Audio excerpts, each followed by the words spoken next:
friends, good morning. I hope you all are fine at your home. Take care. So, today our topic is ICSE Standard 9, Chapter 1 1.16 Measurement of Time. So, first of all, we want to know about what is time. Clear? So, what is time? Time is the interval between two events is called time. The interval. Yes, interval मतलब कि हम लोग movies में interval आता है ना, एक छोटा सा ब्रेक. तो the interval between two event के बीच में एक छोटा सा break, that is called time.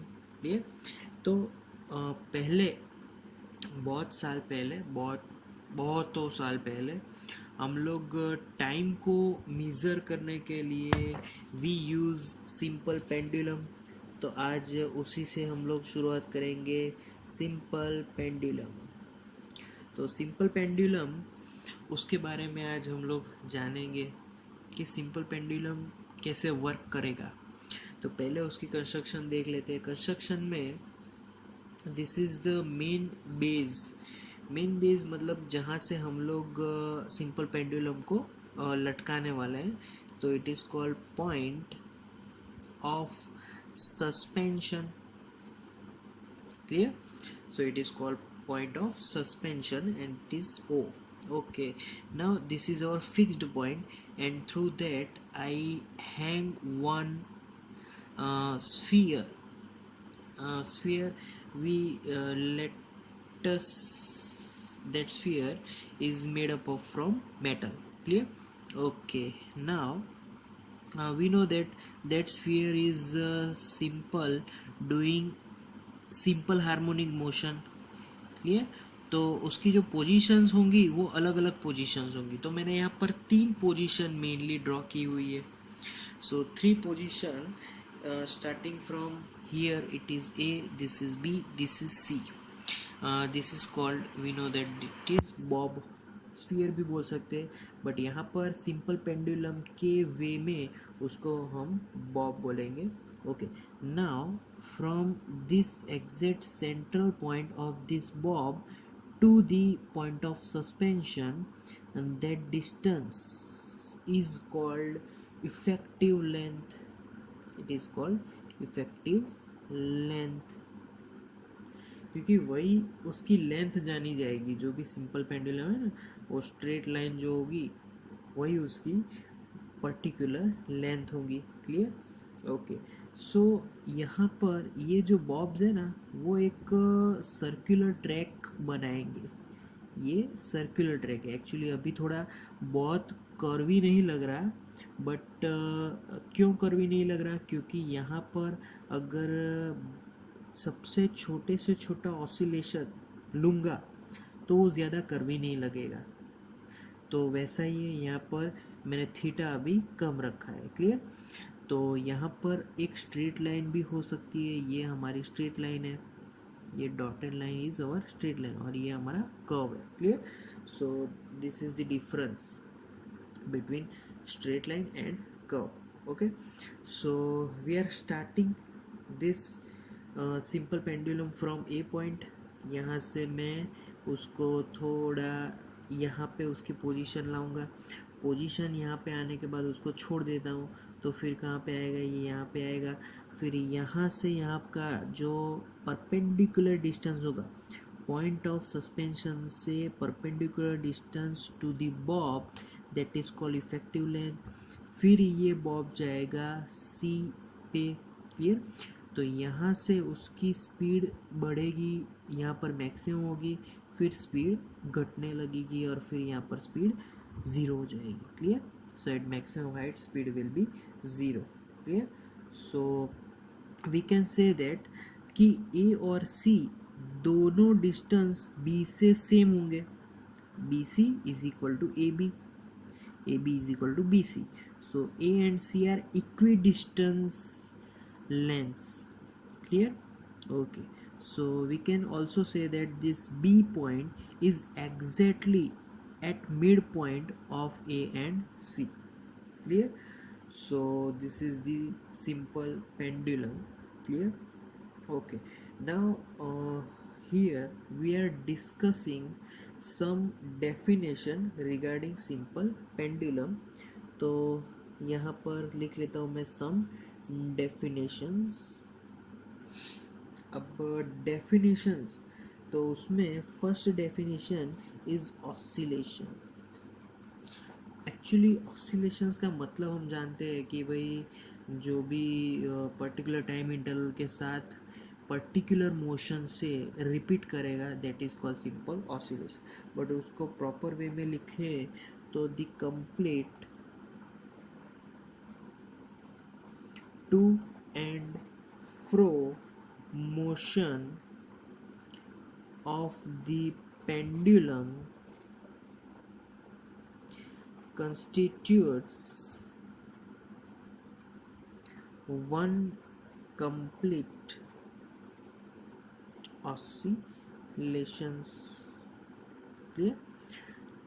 To and fro पता है आगे पीछे, तो to and fro motion of this simple pendulum constitutes one oscillation. तो एक ट्रू एंड फ्रो हो जाएगा तो एक कंप्लीट ऑसिलेशन कंप्लीट हुआ, ऐसा हम लोग कहेंगे. Clear? So now we are moving on second definition and that is time period.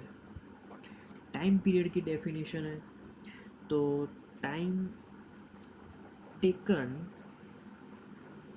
to complete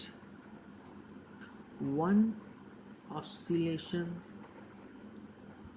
that is called time period. Clear?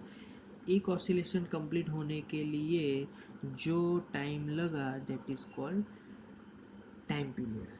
Clear? Okay. Now third is frequency